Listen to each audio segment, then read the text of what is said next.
అగ్నిశిఖలు, జ్యోతికాంతులు, ఉల్కాపాతములు, వెలుగులు క్షణక్షణం ఉద్భవిస్తాయి. సో ఇప్పుడు మనం అందరం చూస్తూ ఉంటాం, ఆకాశంలో రకరకాలుగా మధ్యలో మెరుపులు వస్తాయి, ఉరుములు వస్తాయి కదా.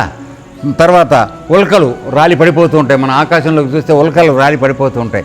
ఇవన్నీ ఏమిటి? రెండిటి నక్షత్రాల మధ్య కానీ గ్రహాల మధ్య కానీ రాపిడి జరిగినప్పుడు అందులోంచి ఉత్పన్నమైనటువంటి అగ్నిశిఖలు, ఆ ఉల్కాపాతాలు అనేవి అవి రాలి పడిపోతాయి. భూమి మీదకి వచ్చేదాకా వెలుతురులు ఉండవు, అవి మధ్యలోనే తగ్గిపోతుంటాయి. ఏ విధంగా మనం దీవాళికి టపాకాయలు కాలుస్తాం, అది ఆకాశంలోకి వెళ్ళి వెళ్తుంది కిందకు వచ్చేప్పటికి ఆరిపోతుంది.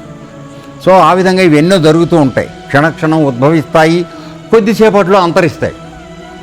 ఈ క్రమం నిరంతరం జరుగుతూనే ఉంటుంది, ఎప్పుడు జరుగుతూనే ఉంటాయి. కొన్ని మనకు కనపడతాయి, కొన్ని మనకు కనపడవు, కానీ జరగడం మాత్రం ఎప్పుడు జరుగుతుంది. కానీ అవి అందరికీ కనిపించవు. అదేవిధంగా జలప్రవాహం వలె అతివేగంగా కాలం ద్వారా ప్రాణికోటి శరీరాలు జనిస్తూ ఉంటాయి.